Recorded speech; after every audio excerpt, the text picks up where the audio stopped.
All right, let's get into it. 56 what? episodes. Oh, yeah, episode 56. Yeah. Just Yeah. news to me. I was going to say that was about the temperature it was this morning when I woke up. So. Yeah, it was a little chilly this morning. Yeah. But yeah, welcome back, everybody. Another episode of the Warfighter Tobacco Podcast. I'm John, that's Scott. Justin's over there, producer extraordinaire. It's Friday. Throw a little cigar knowledge your way. Yeah. Maybe a little, some opinions. Maybe a little current events. Or maybe not any of it. Yeah, you never know. Well, let's hit a little. Let's start with the current events. Okay. Where do you want to start with that? It's I mean, there's so much that's going on right now. Like today, for instance, there's breaking news this morning that the headline says Ukraine fires U.S. long-range missiles into Russia. Yeah, I think that's a bad thing. So now I heard previous to today, and I can't remember if it was yesterday or the day before, that the Biden administration, or maybe Biden himself, I'm not really sure exactly who, but I believe it came from the top because I think it had other people don't make these decisions, Yeah. but they gave the green light to use long-range U.S. missiles against Russia in Russia. into Russia. Yeah. Now, that opens up a whole slew of interpretations. Well, I'm going to play.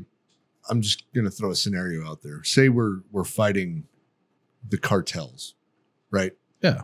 Say the U.S. government, the military is fighting the cartels in Mexico, and all of a sudden they start launching Russian missiles into Texas. Yeah.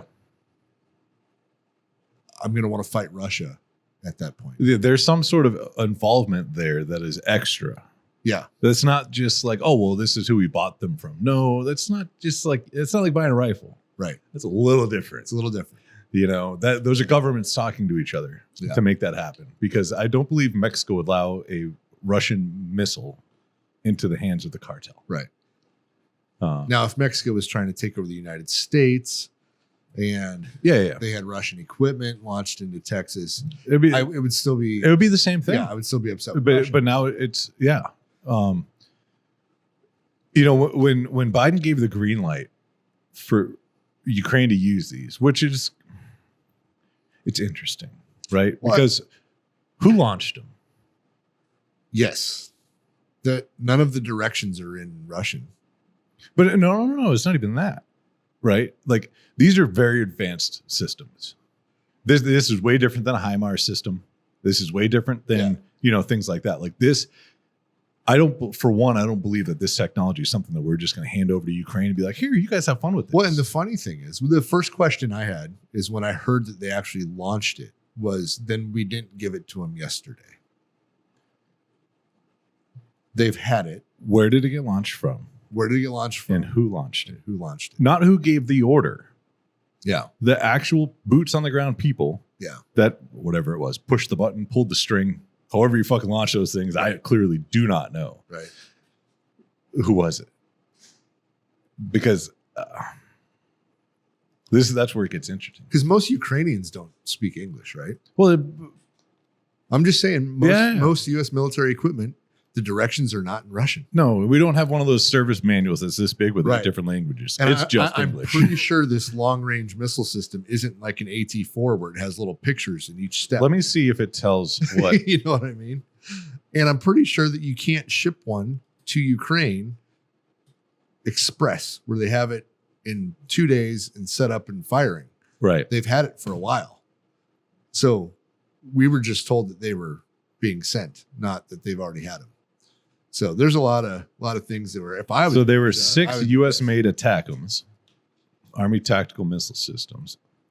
So those they can be maneuvered on a vehicle.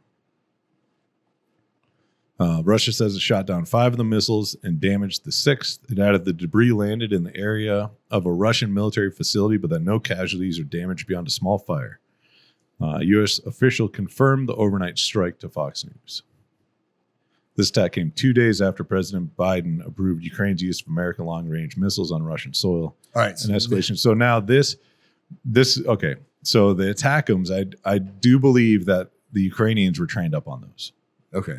So Justin, can you put one on the screen if you Yes. can find what we're talking about? ATACMS. But now I'm even more pissed off, and I'll tell you why. Okay. If a U.S. weapon is launched into Russia, it better as fuck be successful. Yeah. Like, come on, Don't do us dirty like that. Now we look like Iran shooting into fucking Israel, right? Like, this is fucking bullshit. Yeah, if you're gonna fucking strike. Yeah, this is bullshit. Yeah. But yeah. So this is different than what I thought they were shooting. But yeah, this is something that Ukrainians can be trained on. So that changes my thoughts. I mean, it doesn't change the end goal of it. We were told less than 5 days ago that it was 2 days. 2 days ago that Biden authorized this. No, but they sent these a long time ago. We were aware of that. We just weren't letting them shoot into Russia. Into Russia, they could only use them in Ukraine. Oh, okay. Yep. Yeah. Yeah, this even has the breakdown of like their max effective range. Yeah. Getting in there. Yeah. So it covers a good bit. Well, what's the 300 kilometers? Its range. Yeah. Mm-hmm. But yeah, why is it unsuccessful? Come on. If you're gonna do it, fucking do it. At about 180 miles. Well, good thing we're in San Antonio. Because if the cartels get this, we're a little bit outside of that range. Just a little bit. Yeah.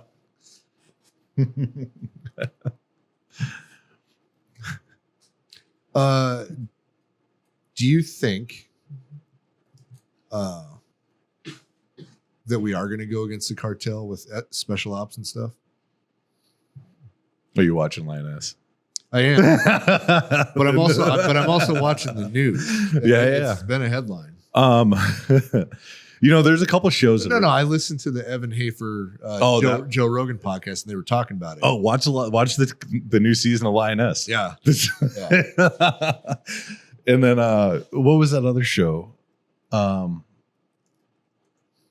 was that other one? Diplomat. Oh yeah.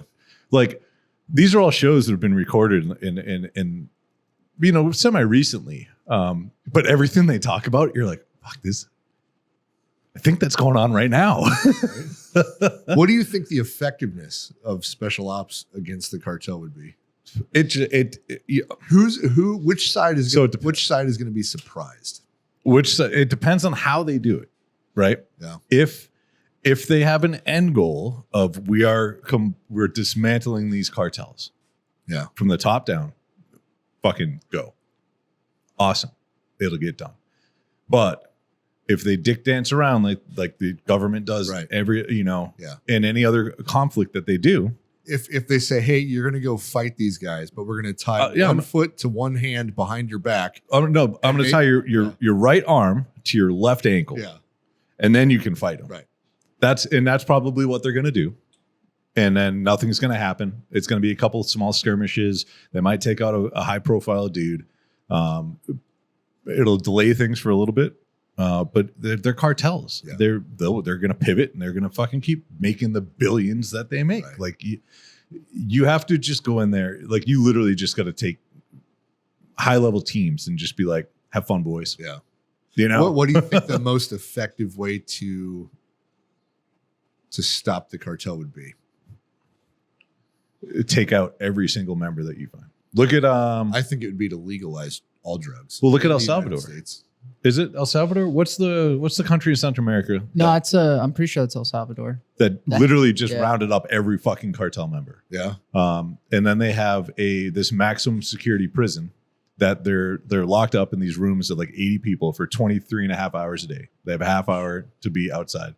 They have cell phone blockers. They have something like 1,500 guards and employees that live on the area, completely cut off. Like they hear rumors that their country is now great because the government has turned things around, but they don't know. They have zero connection with the outside world. Wow. Right. And every single person in there is a high level gang member. and they're like, yeah, you don't fuck around in here. You know, like that's what needs to fucking get done. But nobody's going to do it. Yeah. You know, but they did it. But then now there's also rumors that, you know, they have too much power and they've overstepped their boundaries and they have carte blanche to just, you know, incarcerate somebody for the rest of their life without due process. And well, there's that. And then there's, you know, the humane aspect of it. Right. So they brought that up in the interview that I was watching. And I guess the warden, his number one priority is like humanitarian rights, or, you know, whatever you want to classify that as, but, you know, making sure that like they're not being, you know, obviously it's not to the standards of America where everyone gets, you know, KFC on Fridays and a TV. But, you know, they're not living in subpar conditions. Right. They're just fucking insanely aggressive criminals that are locked up in the right place, you know.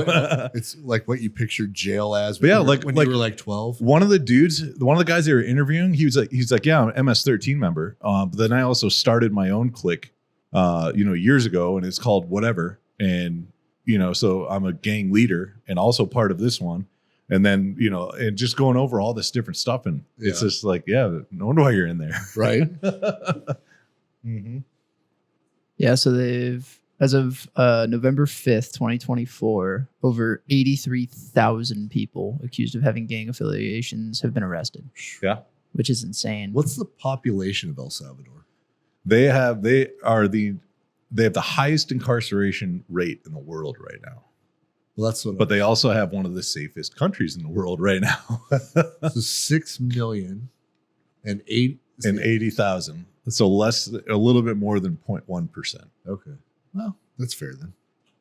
Or 0.001%. I don't know. My math's hard right now. I haven't had my coffee.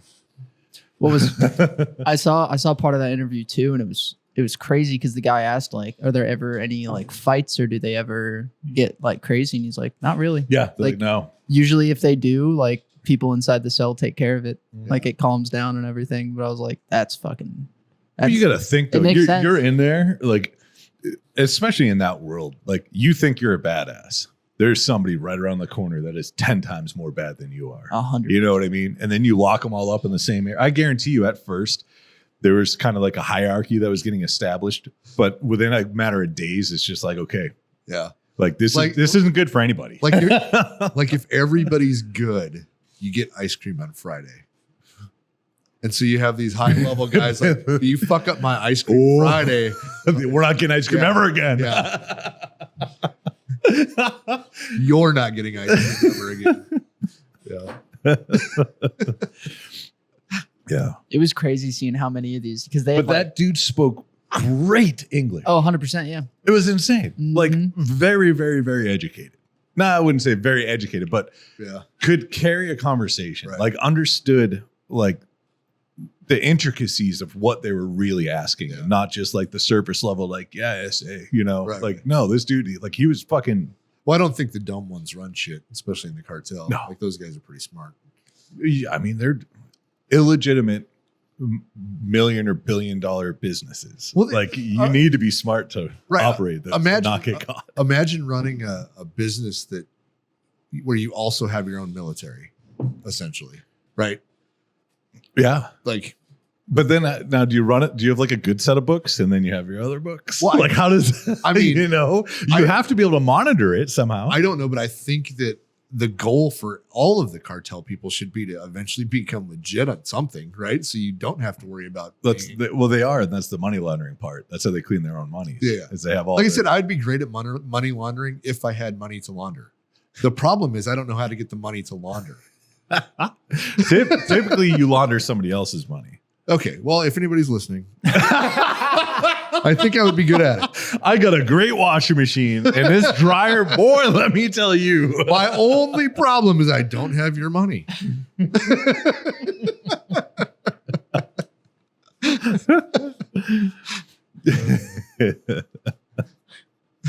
be great. That was a phenomenal sales pitch right there. Well, if anybody's watching, let me hook you up. We clean that for you. If you have money you can't spend, I have money. I don't have money that I want to spend. So let's meet in the middle somewhere. Be a great partnership. Yeah. So are all the election results in? I don't know. I think we're waiting on one recount yet for a congressional seat. The one where they were trying to count the votes that the Supreme Court said those votes don't count. I think they counted them anyway. Now they're trying to do a recount. I can't remember where it's at though. I think Arizona. But. I'm trying to look it up right now, but I'm having to fight through a million fucking pop-ups. Right. I'm trying to do the same thing. Yeah, because as of today, I don't know. I think the House has been called. I don't know. This is really hard to see if there's any. How is there like an official like? Okay, so we're still waiting on a couple. It's not official until they. But like it baffles me that there's not like a whitehouse.gov/ like election map. Like like the fact that that's not a thing is insane. Right. Because I'm having to go through because looking at it on Google, I'm seeing a bunch of 99% reported. Like, is that called? Is that 100% in reality? Like, what is this? No, I know there's still some races that they haven't called yet. But it's like, how? Why? Like, how do you not count it by now? You know, if you got these other states that are 100% in millions. It's probably a county, right? Mm-hmm. So for shit's sake, the 3 or 4 of us in this building could have had a county's results counted by now. We could have counted Bear County by now. Yeah. And that's probably what, 1 million plus? Yeah. Yeah. I totally agree with this. Like, especially considering like, well, and it would be easy because you could count the ones that are obvious, right? Like obvious question. This is a little slightly different question. So we'll start 2 piles of questions, right? You get done. You're like, these are unquestioned results. Here's your number of questionable ones and why. Right. Do with them what you want. You know what I mean? And it's not like it's a handwritten thing where I have to document what it is. Even if it's a mail-in, I take it out of the envelope and I scan that bitch. You know what I mean? Yeah. Like we don't hand count ballots anymore. Well, I think maybe on recounts you do, or maybe. Yeah, but they all get scanned, even on the recounts. Yeah. You know what I mean? It's not like somebody's just tallying 1, well, 2, I think 3, the biggest question was which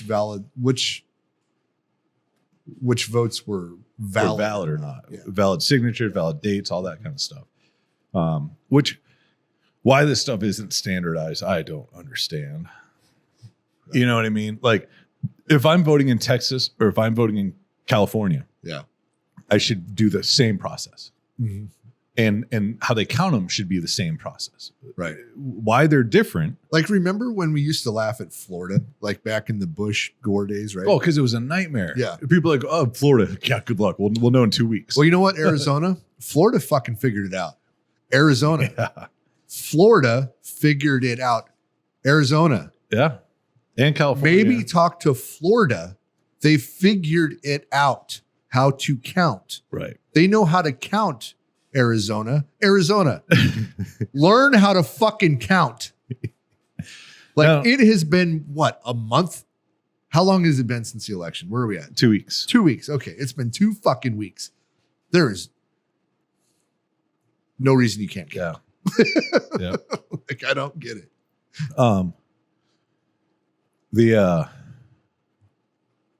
So because this is how the states determine their elections are a state level. Yeah. Which is, I also see that argument because I do, but your state is nominating federal people, right? But it's your state that's doing the voting. I kind of get that where it needs to be a state decision.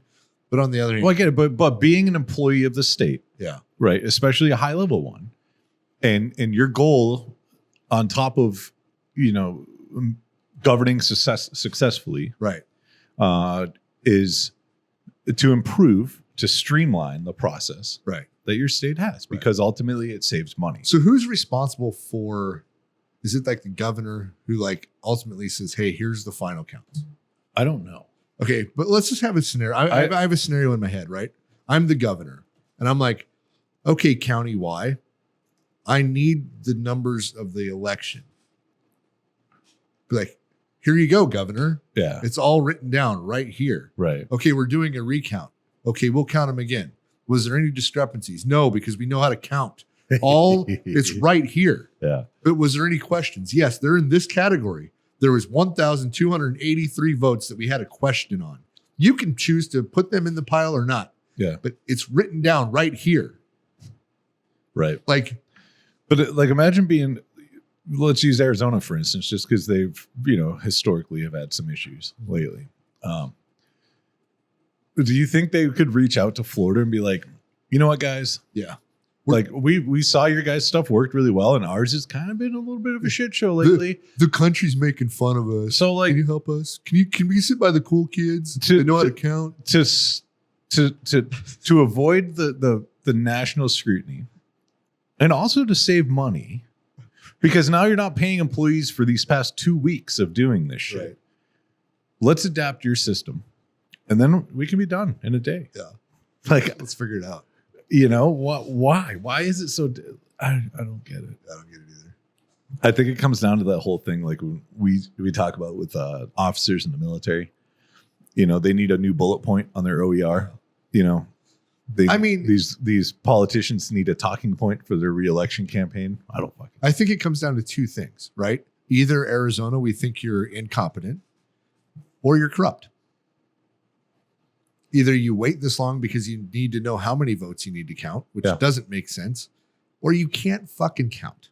Like, which is it? Are you incompetent or corrupt? Like, wouldn't you rather know the rest of the country is thinking? Wouldn't you rather know the results like sooner than later? Yeah. You know what I mean? Like,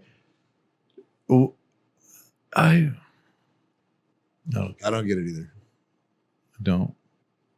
Like, it's 2024, guys. Mm-hmm. We have a lot of technology we can use. Wasn't that, I can't remember what state it was, but wasn't that a big thing with one of the polling stations or whatever? They had to get like new thumb drives to them or something like that. So it's not even like it was like handwritten ballots. You literally just plug in the thumb drive, and I'm assuming. The voting machines tally the votes, and then they load them on a thumb drive, a hard drive. Yeah. And then they physically deliver them to a central location. Yeah. So here's all the votes for this county, right? Now, I would love to know the chain of custody, yes, and how that works. Yeah. Is it one person in a car by themselves? Is it a 2-person job? Do they have to? Is it like a nuclear football? If it were me, the thumb drive would go in a lockbox with a tamper-proof fucking lock and the only one that has the key is the person that I'm giving it to. A seal. Yeah. That's it. The only person that has a key. Right. And so as soon as I put it in there and I seal it, nobody can open it except for that one person. I don't know. I don't know either. But we the rest of the country thinks you're either corrupt or incompetent, Arizona. Yeah. I picture these people throwing a thumb drive in their pocket, and then they get there and they dump out like a couple $1 bills and some change, and they're like, "Oh, there it is," and they pull out the thumb drive and they're like, "There you go, that's all." See, what I think is going on right now is, sir, this just has gay porn on it. It must be the other thumb drive in your pocket. What I think what happened was the person with the thumb drive put it in their pocket, and then they got squirreled and just autopilot on their way and just went home. And then put their pants in the washer and forgot about it. So it went through a wash and a dry cycle. Now they're just trying to get the data off it. You know what I mean? They're just like, fuck, don't tell anyone yet. Yeah. Just act like we didn't count them all. Just say we lost it with Hunter Biden's laptop. It was the Russians.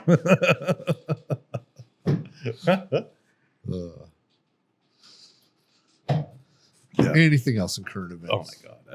I could go for days on this one. Let me see. Where was I?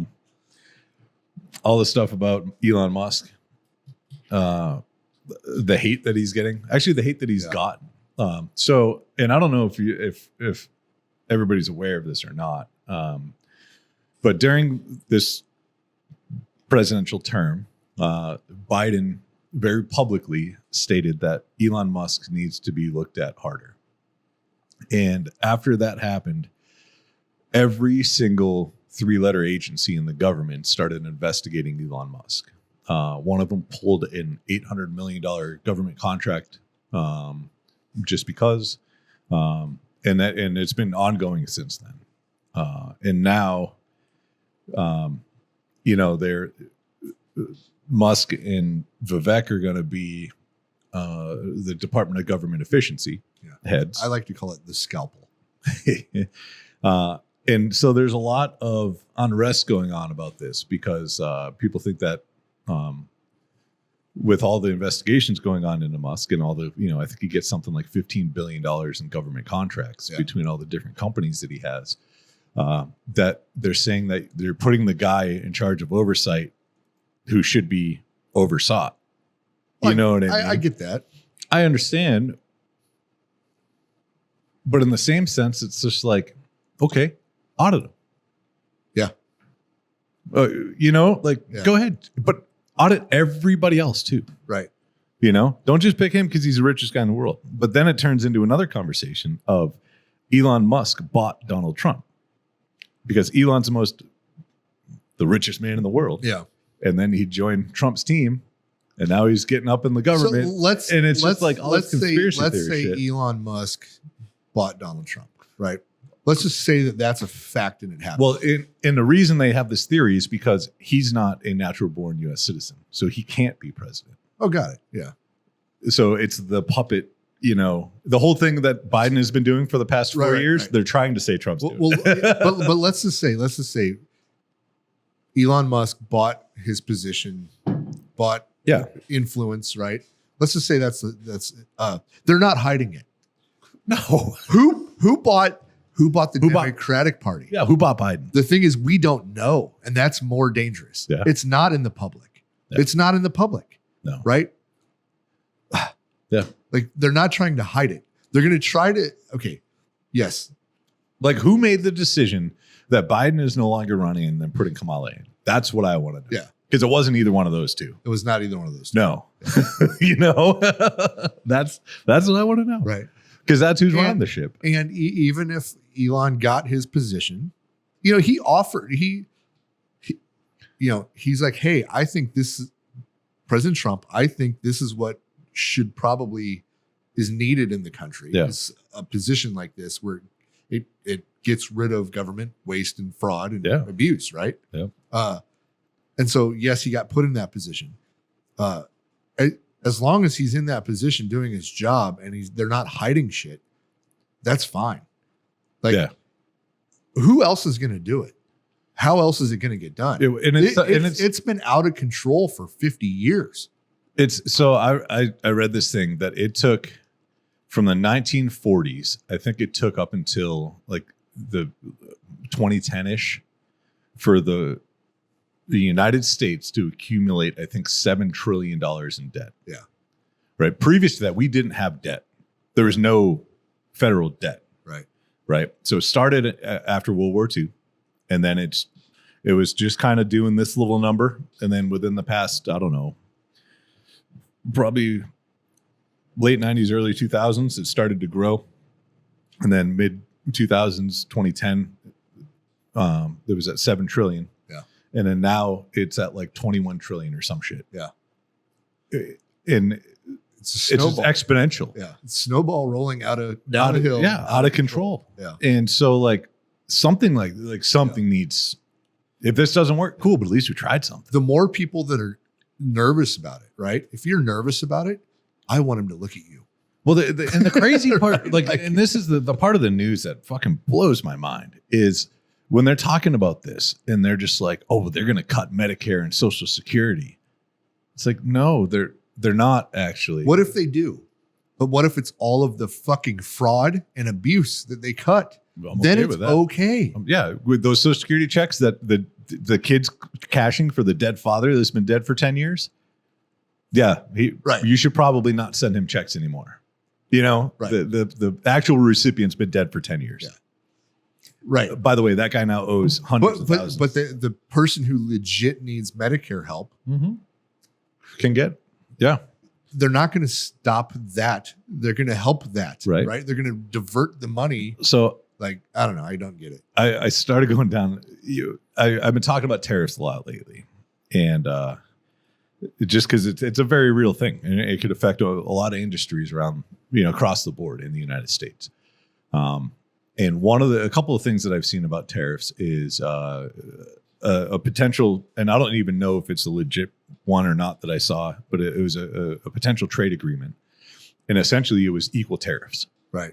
So, like, for instance, Europe has very high tariffs on vehicles, on U.S. vehicles. Well, we're going to reciprocate that with European vehicles now. Right. So all BMWs and Mercedes and whatever's made in Europe now has that same tariff that they put on American vehicles there to come into the U.S. And so essentially what this will do is globally, and this is on a whole different level when it comes to like economics and shit like that. Yeah. Globally, trade will change. Yeah. But it's never been done. Yeah. Right. Now, our country leading up until World War II was funded on, or up until the creation of the IRS and the tax system was funded on tariffs. We never had an issue with money. The government never had an issue with money. We were never in debt. We never ran out. They actually had to figure out what the fuck to do with it all. Right. But, so in looking at these new trade agreements and then seeing some rumors that are going around of abolishing the IRS and getting rid of an income tax, which was only supposed to be temporarily also when it was started, right, would lead to government funding by tariffs and by a form of a sales tax on a state level. Right. Right. And potentially a federal one, depending on how the tariffs work out. But in theory, on paper, it can work. We import enough goods that the tariffs can fund what taxpayers are funding right now. Right. If we cut the bullshit. Yeah. You know what I mean? So just imagine a world where, let's say somebody gets paid $50,000 a year. They divide that up by whatever it is, 24 paychecks. Right. That's what they get. Yeah. They don't take 30%, 32% taxes, 28% taxes out of it. Right. You don't have to pay state level as well. You actually get the money you earn. Yeah. Right. Now, it'd be weird. Do you think that would give a better warm and fuzzy to a person? Knowing that goods might be a little bit more expensive because of tariffs, but you don't have to pay, you don't give away money you earn. Right. And if you get paid your value. If I have to pay more for the good I want, it's still a choice whether I want it or not. I would rather have the choice of buying that item or not, knowing that there's going to be money going to the government on it. Right. Than paying a VIG to a mob. Yeah. Because that's what it fucking is. Yeah. That's what taxes are. Yeah. You're paying a bribe to the mob so they don't come and arrest you. Yeah. What else is it? And taxes would be a lot easier if we quit giving all of our money to other countries. Yeah. Yeah. Yeah. I get it. I just hope that whatever the plan is, right? Like being in the military, right? Like you go do this thing and you're like, everybody bitches about it because they don't know what the plan is. If the government tells us what the plan is when they're implementing this shit, like, okay, it's going to take this many years and then this will happen and this is our big goal here. Tell us that. Mm-hmm. Let us understand. And then the people can get behind it or not, right? Yeah. But we have to know the bigger picture. You can't just and the problem is the media picks one part that their side is going to hate and doesn't tell the whole story. They tell that one part that drives a wedge. And then a little bit is a different part, like when you touch back in the military, but they don't tell you the whole plan, right? The easiest way to put that, especially depending on the majority of units, it's they point, I hustle. Yeah. And I just saw that on the Lioness actually. And I was like, fuck, that's the best way to put it. Yeah. Like, I don't care what the end goal, like it's immaterial to me. Like, yeah, it gives me a little bit better understanding what's going on. But you know why? But I only need to know my part of it. But you know why it's okay for you in the military to have that? Because I have a job. Well, because you trust your leadership. That too. Right now, I don't trust the government. Nobody does. No. Obviously, that's why all of this change is about to happen. Hopefully, Yeah. because the trust has been broken. Yeah. We've been lied to. We've been Lied to, cheated, stolen from. We've been lied to the point where it's so obvious that they're lying and they don't care anymore. No. That's why this change is so important. But that's why it's also extremely dangerous to be blissfully ignorant about this situation. Yeah. Because like there's so much shit that's getting put through that the government's putting and they're forcing. Yeah. That is so bad for the population of this country. Right. And people are just like, no, it's going to be good. If you're a corrupt person, I understand your nervousness about what is happening right now. You should be nervous. Right. If you're just a normal person and you're nervous about what's happening right now, ask yourself this. Did it work before this change? Is it working right now today? Yeah. And if the answer's a no, then let the change happen. Yeah. Let it happen. Yeah. You know, the only constant in life is change. Yeah. But like this is a like we've been on a steady path of you know, like this, the government does something and you're like, okay, that seemed wrong, right? But it's just this little thing, I can overlook it. But it's been 50 years of this. And now it's so broken and people profit so much off of everything that it's totally corrupt. Yeah. You show me a politician that's not a millionaire. Yeah. I know how much they make. We all do. Mm-hmm. It's public. You show me one that's not a millionaire. Yeah. And then I'll believe the system works. Right. You know? That's it. People get into politics to become rich. They don't get into politics to govern, to make things better. They get in there to benefit for themselves. That's it. I think there might be a couple that go into it with the right intentions. But then they realize it's so broken that they have no choice. And they're like, fuck it, I might as well make money like everyone else is. Yeah. You know, you can't knock them at that point. Yeah. But it's just, it's that vicious cycle where nothing's going to get fixed until something happens, until something changes. You know? Yeah. Like, I believe that politicians shouldn't be allowed to invest while they're in office. I 100% believe that. Period. Yeah. They have too much information. Yeah. You know? Well, they have influence. It's called insider trading. Yeah. But it's not, but they know things before it's about to happen. But they can make a choice that affects that too. Stuff where they can profit. Yeah. But they have to take that off the table. But they know things before it's going to happen. So these companies where their stock is going to explode because they're awarded contracts, they're awarded this or that, or now they're a part of whatever, you know, clearly they're going to invest in it because they're going to make money. Yeah. You know, like they shouldn't be allowed to trade while they're in office. Yeah. Just like the president can't have businesses when he's in office. Yeah. Why not do it for the rest? You know, like 100%. Yeah. You're a public servant. Yeah. You're not there to take advantage of the public. Right. Like Dick Cheney was a classic example of this, right? Being part of Halliburton and then going back to Halliburton after, like, come on now. Yeah. Like, yeah. Yeah.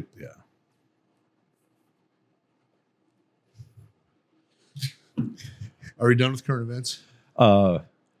Yeah. We're I just got a text that Warfighter tobacco hat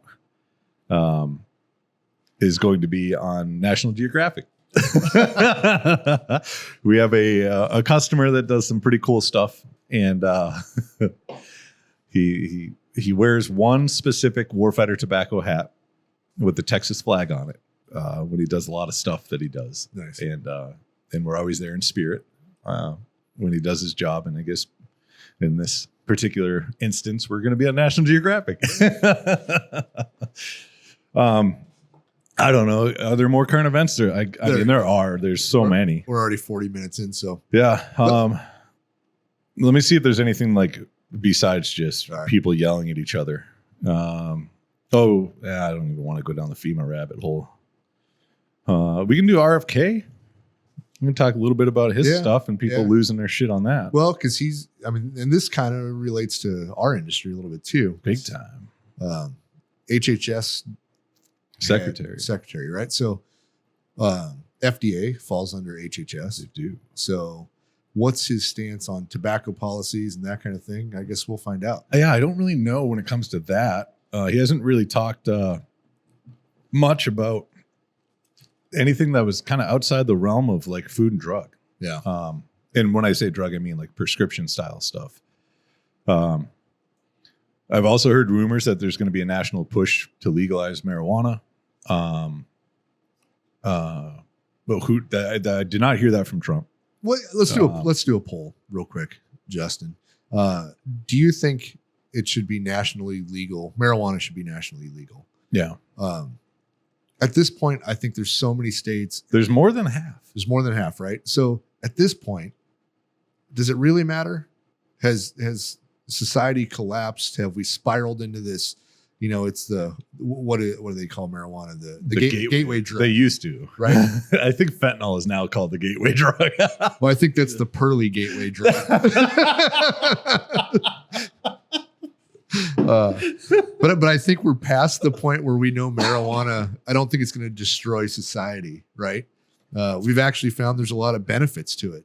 There are, you know. So I don't care. I think it should be federally legal. I think it would clean up a lot of problems. What do you think the tariffs on weed would be?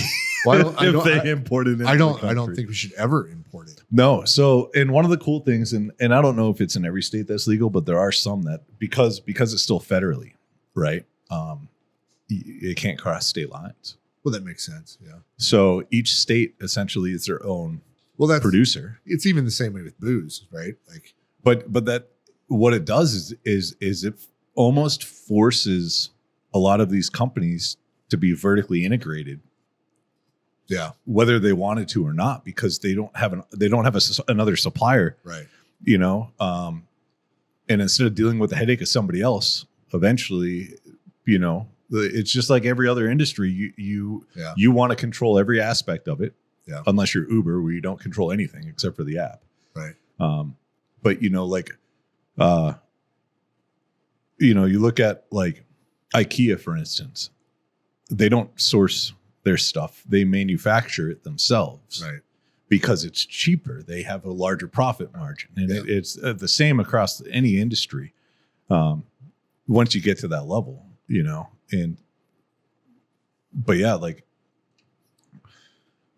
what harm does it cause? Like what are the benefits of it, right? Versus big pharma fighting against it? Because I don't know any downsides. I mean, when you give the 10,000 foot view of it, let's go back, right?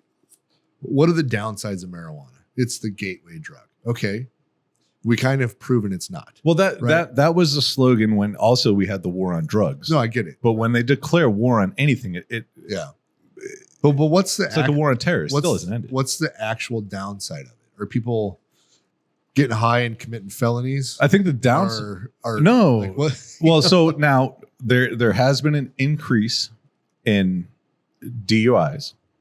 Okay, but it's driving under the influence, not alcohol. Yeah. Which it's interesting because there's not a good way to measure it. Yeah, you know, I mean, there are ways to figure it out, but clearly you can tell if somebody's intoxicated or not. Yeah, you know, but it's not. It just like everything else, alcohol is legal. Yeah. Still, a higher risk of DUIs because it impairs you in a different fashion. Right. Right. Well, you're still breaking another law at that point, right? Yeah. Yeah. Yep. Altered time perception, impaired thinking, memory, and body movement. Yeah. You sit on a couch and you eat candy. But so all this stuff, like the reason that marijuana was put as a Schedule III drug back in the day is because Big Pharma fought against it. They wanted to fucking make money. You know what the actual reason was? Huh. It was the paper industry. Oh, the hemp side of it. Yeah. Yeah. The paper industry, once they could figure out how to manufacture hemp very efficiently, they were fighting against the paper industry. And that's a big part of why they called it, why it became a drug. Right. Yeah. Which is retarded. It is. Yeah. But yeah, I mean, you look at the states that have legalized it and look at their annual budgets. Yeah. I won't even put any numbers out. Just do You know your what? own homework on it. Like it's insane. Yeah. Like why not? Yeah. Well, what's going to hurt? Yeah. It adds more revenue into the economy in all facets of it, Well, not just in that industry. I think there's still people in Colorado who don't use marijuana. No, even though it's legal. Yeah. It hasn't made it where everybody does it now. Yeah. It's people who are going to do it are going to do it, and people who aren't. That's it. That's it. Yep. Right. Yeah. Yeah. I don't see any downsides to No. just Now- get rid of that whole fight. Just get rid of the fight. I do agree with public smoking bans. Mm-hmm. And not just because it's marijuana, it in regards to cigarettes and things like that, in the areas that you can't smoke cigarettes, it should just carry over. Like Clean Air Act should apply for weed as well. Yeah. And the only reason it's taboo now, right? Like, oh, I don't want people smoking marijuana in front of my kids. It's because you've been told that it's a bad drug your whole life. Yeah. If it becomes like alcohol, I can understand if you don't want people drinking around your kids, right? Yeah. But it should be no different at that point. If you can smoke cigarettes and drink, then you should. Yeah, it shouldn't matter, right? Keep your kids out of that environment, but don't be an asshole. Don't go to a children's park and I don't go there and smoke cigars. No, exactly. Say, yeah, just be a decent human being. Be a decent human being. Yeah. Yep. But all right, so answer our poll. If do you think it should be federally legal or not? And if not, give me a bullet point of why not. I'm curious, right? Because I can't think of any good ones. Yeah. So, Justin, we have some questions We did. that came in, and so let's touch on those before we keep going on this current events topic. We're almost 50 minutes into this, and we haven't really gotten any good substance besides the world burning. This new season of United States is fucking fire. Yeah. Hey, you know what? At least it's not a rerun. That's true. The only original script out there right now. but the writers are on The Office ain't got shit on this. True. So we get a couple questions, good questions coming from Alex. The first one is, what is the difference between mold and plume? And what is the best way to prevent either in your humidor? Prevent both. Prevent both. Because I can answer it in one word. I think we're on the same page, but go ahead. I was going to say 2, 3, nothing. Yeah. I think plume is mold. Yeah, it's one of the same. Yeah. Anybody that says, "Oh, I got plume on this. It's been in my humidor forever." I've had a lot of cigars. I challenge you to have. I'll go this way: if you have your plume tested and it comes back as not mold, I will pay for the test. Okay.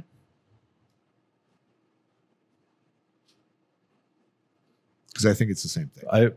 I'm on the same page with that. Yeah. So how to avoid mold in your humidor? The easiest way to do that, in theory, is don't allow your humidor to get above 70% humidity. Yes. Or 70 degrees. The temperature per se doesn't play as much of a factor as the humidity does, but it still plays a factor. Yeah. That's the biggest thing. Yeah. Monitor your humidity level. I think you're in danger of mold happening at about 72%. Yeah. Now, or if you're using just water too, right? Yeah. Don't use it. Has to be distilled or RO. Yeah. It has to be a clean water, no contaminants. Right. If you use tap water, there are so many contaminants that are in there that it will just you will have a petri dish in your humidor, essentially. And that is no bueno for cigars. Yeah. But I personally run my humidors between 62 and 64%. I like my cigars a little bit on the, I don't even want to call it a drier side, but a little less humidity. Yeah. Not saying that they don't smoke good at 70%. but that's where I like them. And I'm at like a 65 to 67. Yeah. So, Yeah. yeah. And it's personal preference. Like if you're fighting to try to keep your humidor exactly at 70, just let it go. Let it do its thing. As long as you stay between 60 and 70, you should be totally fine. Yeah. Just don't go above 70. And try to avoid going below 60. Yeah. If you're below 60, it's less of a problem than if you're above 70. If you're above 70, it's more of a problem. For sure. Yeah. Below 60, you're not going to grow mold. Yeah. Your cigar might be a little dry. You might have to rehydrate it a little before you smoke it, or it just might be a little bit faster burning with a little less flavor because it's not as, not at the optimal humidity level. But, it's not, you're not going to grow mold. Yeah. But But Plume, I don't know. I believe Plume is the same thing as mold. Yeah, I do. I don't think there might be. I think it's a mild case of mold. No, it might be like surface mold as opposed to like, all mold, I guess, is kind of surface, but you can tell when it's really bad. Yeah. Like, okay, that's definitely mold, but and you're not going to get plume or mold on the top of your cello. See, now that I don't even know. Like, I don't know if that's mold. I don't know. I'd have to. Go back to the other one. That's definitely mold. Yeah. That's but I've had people tell me that that's plume. No, that's mold. Yeah. Either way, now go back to the top picture. So one thing you see in cigars is you see a film of white from it. What it is on your humidor that's putting out mist or humidity, right? That's essentially is contaminants in the water. The white film you see is calcium. Yeah. Right. So that might be calcium from whatever humidor, whatever, whatever. Who knows? That's different than, but usually that's like a powder that you can wipe off. Like you can tell that it's not mold. Yeah. But I don't know. I remember in some Facebook groups back in the day, it was somebody had a comment that, well, if you can wipe it off, it's plume. If not, it's mold. And I was just like, have you ever wiped off mold? It wipes off too. Yeah. Like that's not. No. I would not recommend if there's mold on your cigar. I would not recommend smoking it. Yeah. It's you hear horror stories of places that, obviously that's not black mold, but you hear horror stories of black mold in a house and all of a sudden this person has crazy health issues going on and stuff. Like, no matter what it is, if there's something growing on your cigar like that, I wouldn't recommend lighting it and smoking it, because essentially you're taking whatever that is, igniting it, and then putting it in your body. Yeah. Maybe you kill mold by lighting it on fire. I don't know. I don't want to take the chance. I don't want to take the chance. I don't. I have a follow-on question. Yeah. Keeping cigars in the cello, does that help also prevent? Yes. So I think it does. I do too. And I've always been, however you purchase that cigar is how you store it. Yeah. Because when we get that question a lot, should I store it in the cello or out of the cello? In the cello, what they're talking about is the plastic that's on the outside, the little, I don't know what you want to call it, a wrapper, a bag that the cigar is in. Yeah. The cellophane. Yeah. Because it's not plastic. Cello's breathable. It's porous. Yeah. So it allows the humidity to transfer in and out of it. Now it helps maintain it because it's a slower process than just being in the open air. Yeah. But I also believe it helps protect the cigar while it's in your humidor. Even just against your fingernail, if you're rummaging around trying to find a cigar, you could potentially damage a wrapper. Right. If you're not careful or paying attention. Well, and touching a cigar that's not in cello, that could be what starts the mold. You have oils and contaminants on your hands, and now you're putting them on the cigar. Yeah. There's ultimately you have to remember that it's a natural product. This is an organic leaf. Yeah. Anything that's organic, things can grow on it. Well, and what happens to leaves out in nature, right? Yeah, they decompose. They get wet, they get moldy, they decompose, right? So all you're trying to do is prevent that from happening. Yeah. You're trying to maintain this organic product instead of allowing it to do its natural process. Yeah. And the higher the temperature, the more likely it is to go bad too. Yeah. So. Yeah. Y'all ready for the next one? Let's do it. All right. The next question, also from Alex, is Is it okay to have multiple different types of cigars close together in the same humidor? Would the cigars potentially take on aromas of other cigars? I like this. Yeah. Two answers to this question. One, separate your infused or flavored cigars from the rest of your cigars. And then the second part is the rest of your cigars doesn't matter because there's nothing infused. I'll argue this just a little bit. Yeah. Or I have a different take. So if you put like say an acid with any other cigar, you're going to notice that it cross contaminates flavors, right? One, the acid's going to get weaker, and the other cigar is going to take on that acid flavor. Yep. I think that process still happens when you have, say, I'm just using two cigars. So say you have a Sumatra and a Corojo, right? Okay. They're going to do that. It's just so drastically less of a difference between the two that you probably won't notice. I could see that, like when you really like break it down. Like I can understand that. Right. Yeah. Like if you take two uncellophane cigars that are vastly different, not acids or artificially flavored. Yeah. Right? They're two normal cigars, but they taste different. If you put them next to each other, uncelloed in something for, I don't know, months and months and months, right? A long enough period. They're both going to taste more similar after that period. I could see that now, like our cigars that we keep in our humidor, right? We keep all of our blends in the same humidor. Mm-hmm. However, they're in boxes. And it's a massive fucking humidor. Well, but they're in boxes covered in plastic. Yeah. And then they have a Boveda pack in each box and in each bundle. But the actual wrapper around the bundles and the wrapper around the box is plastic. But the environment inside of our humidor is constantly moving.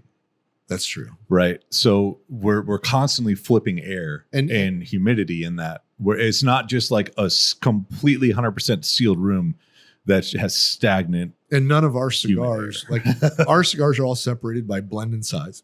Mm-hmm. So that each size has its own shelf. So we're not putting. We never have two cigars right next to each other that aren't the same. That are in the same open air that aren't the same. Yeah. So but definitely separate your infused cigars. But if you buy a sampler from us, right, and then you throw it in your desktop humidor, they'll eventually start to take on their own flavors. But it'll take a long time, like years and years and years and years.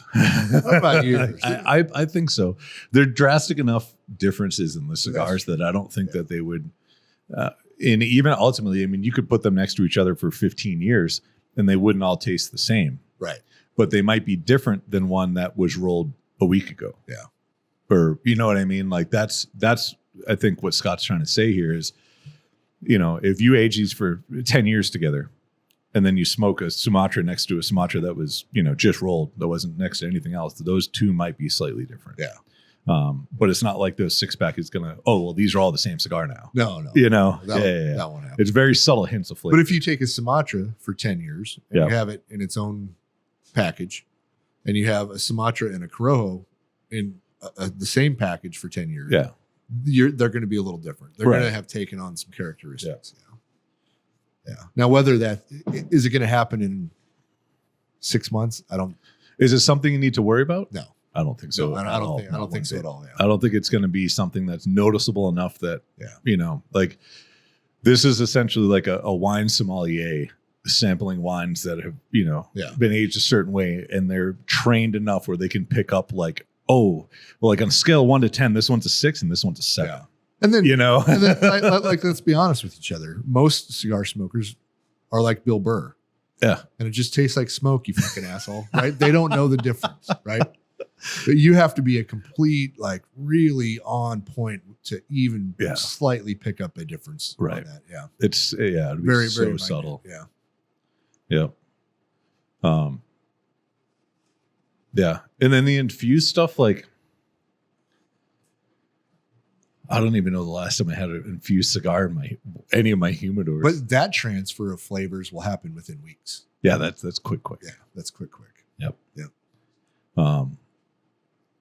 Yeah. Especially like in the smaller travel style, either one of our rut cases or even like the Zycar cases or whatever. Yeah. I mean, that could happen in a matter of days just because it's such a confined space. Yeah. I've had that personally happen Yeah. to me, and I smoked a non-infused cigar, and I'm like, Oh, you know what oh, else? this is fucking weird. You reminded me to talk about this. So I've seen people smoke like a quarter of a cigar Yeah. and then put it back in the Oh, trap. no.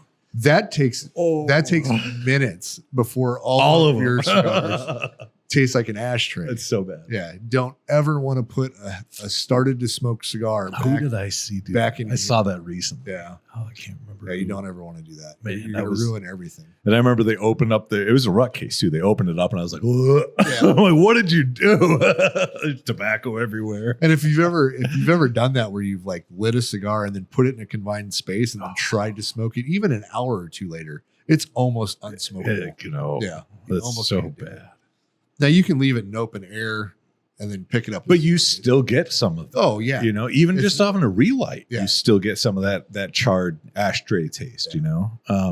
I couldn't imagine waiting. Like, imagine like 5 days later, you're like, oh, I'm going to finish this cigar. Oh, No, doesn't work. it just gave me the chills. Yeah. No, I couldn't do that. Yeah. Nope. Yeah. Do we got any other ones? Just those guys? That was it, boys. Cool. Cool. Yeah. Good questions. Yeah. Yeah. Anything else on your agenda for today for the podcast? No, I do want to talk about something. So we just got back from our event in Colorado. Yeah, we did. And I want to give a couple shouts out. One, John from Mission Range out there in Colorado Springs. Yeah. Good talking to you. I really enjoyed the conversations. Thanks for helping support the charities that we were supporting. And overall the event, because he donated the grand prize. Yeah, Yeah. Yeah. And that was like what is it, $1,200 or $1,300 worth of stuff? yeah, yeah. Yeah. It was a 1-year membership, a machine gun rental, rifle rental, pistol rental, I think classes. Yeah. That's all kinds of stuff. Like, Yeah. yeah. And then I really got to know a lot about the honor flights. There's so And so the chapter, each state has their own chapters, right? But the chapter was out there was what, Southeast Colorado. So honor flight, what it does is it takes like World War II, Korea, Vietnam vets to Washington, D.C. to go to the memorials. I learned a lot about that, because like I got to talking with the lady who was really cool. She, used to be an Apache pilot. For like 24 years. I had to dig that out of her. Yeah. She's like, oh, I just like helping. Yeah. Okay. Ma'am. Yeah. Man, come on. Like our generation, of, global war and terrorism guys, right? We get out and we talk to our buddies. We have less of an issue talking about what we did, because I think, we had Facebook, we had all the social medias to reconnect, but like the Vietnam guys and the Korea guys and World War II guys, they got out, they got sent home, unless they remember their guy's address, their battle buddy's address. There's no communication. There's no communication, right? Mhm. And so then you get sent back to your hometown where there might not be any other veterans that you really know of. It's like, man, I haven't seen these guys in 30 years. Yeah. And so they put all that shit away. They buried it deep down inside of them. And, so hearing some of the stories of her, bringing these guys to the memorials and stuff and hearing about them break down, it's, like, man, how therapeutic, right? Right. And what a good organization. So I think that's something I'm going to try to get involved with a little bit. Hell yeah. But you can volunteer. You can donate to What do they call them? The volunteers? Guardians. And so, and what's their job essentially? So a guardian, it would be somebody who escorts one of the veterans. Yeah. Whether pushing the wheelchair, 'cause some of these guys are getting old, but they have one honor or one guardian per vet. veteran that goes Yeah. out there. But she said they have a lot of volunteers to be guardians, but she said sometimes they aren't the right kind of volunteers. So, Yeah. and my grandpa was a Korea veteran, went on one of these honor flights, and when he got back, he was so happy and proud to like share those stories and gave him a book, and you're happy to show all that off and tell the story of that, and so I'm happy that was one of the charities that we supported out there. My grandfather and his brothers were in World War II, And, from talking to my mom and aunts and uncles and whatnot, none of them said a word about anything until they were, close to the end. Yeah. And then all the stories started coming out because, they just had to offload. Yeah. And how many of those stories just died with age? I know. Right? Like there's stories that need to be told and remembered. There's stuff that we did 20 years ago we don't remember anymore. That we don't remember. We were there. That was 20 years. Yeah. Imagine these guys were 50, 60 years past when they were, overseas. Yeah. Ultimately, there's things that'll never leave their memory. Yeah. But I guarantee you there's so many fun stories that they don't even remember. Yeah.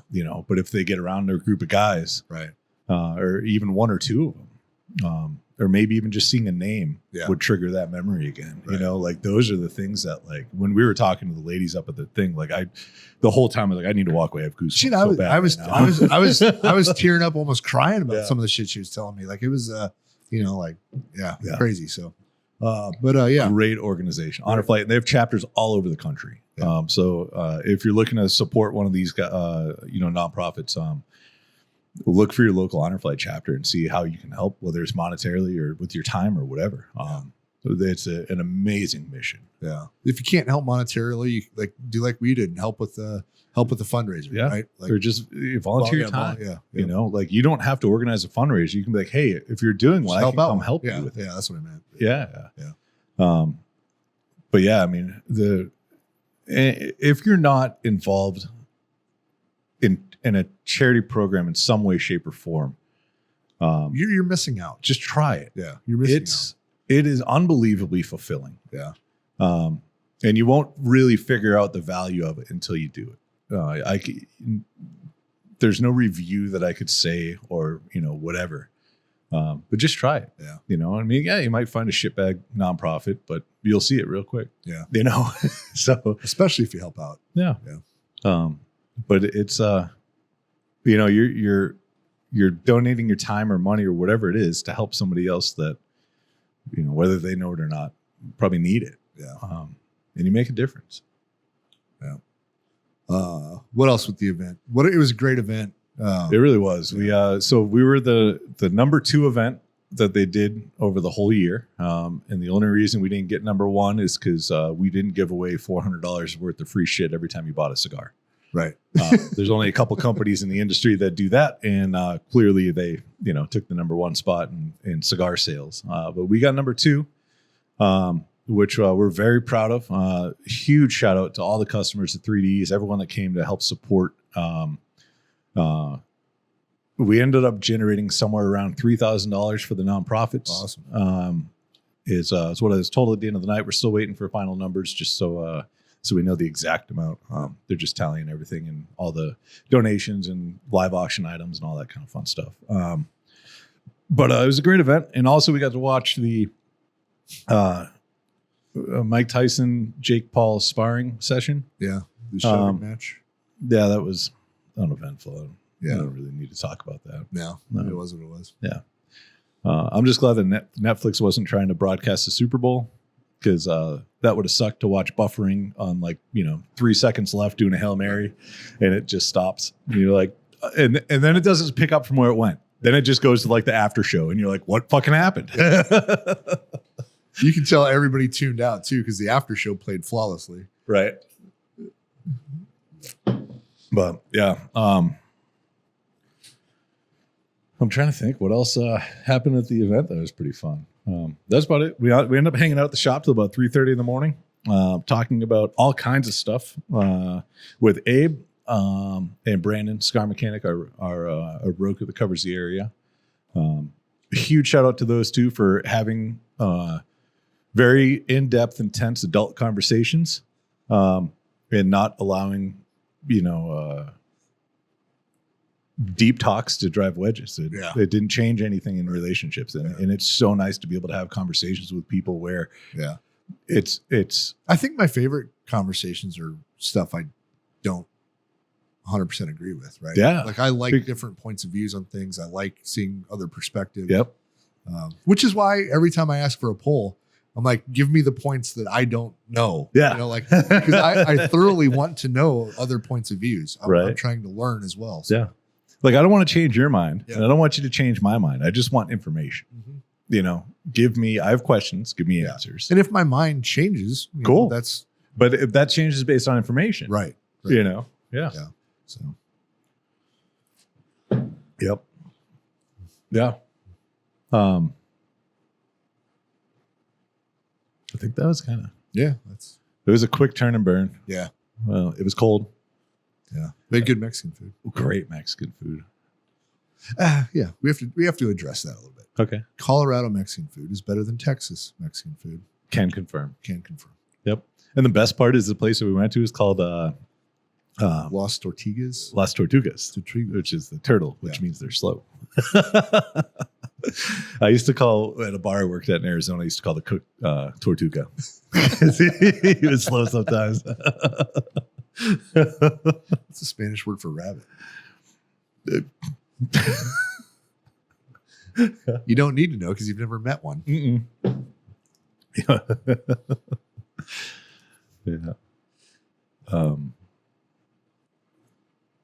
Yeah. Yeah. The flights were uneventful.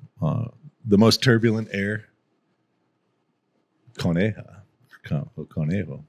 Okay. The most turbulent air in the United States is between Denver and Colorado Springs. It is a 22-minute flight. Yeah. And if I started the flight with a cup of water, it would be empty by the time we landed. Yeah. It was fun. But yeah, I got nothing else. And you got anything? No, I'm good. No? Yeah. We talked about a bunch today. Yeah. But thanks everybody for tuning in. We put out a whole bunch. If you guys have any questions, comments, concerns about anything that we talked about, drop it down below. Send us a comment, email, message, or whoever you want. Smoke signal if we see it.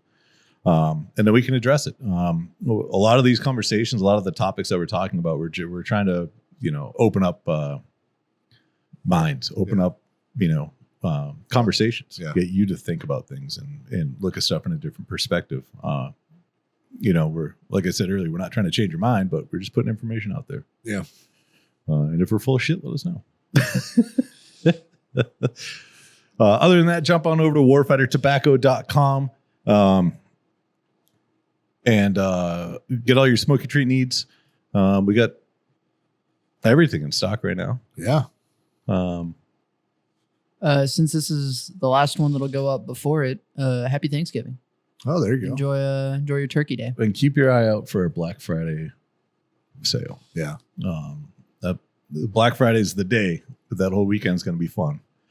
But yeah, keep an eye out. Check social media. Check your emails if you're on our email list. If not, go to the website and sign up for it. And then you'll be the first to know as soon as everything goes live. It's going to be a good one. So for any smoky treats that you need, bulk purchases, anything like that, I would highly advise pay attention on Black Friday. But other than that, I'm going to raise my coffee. Cheers, buddy.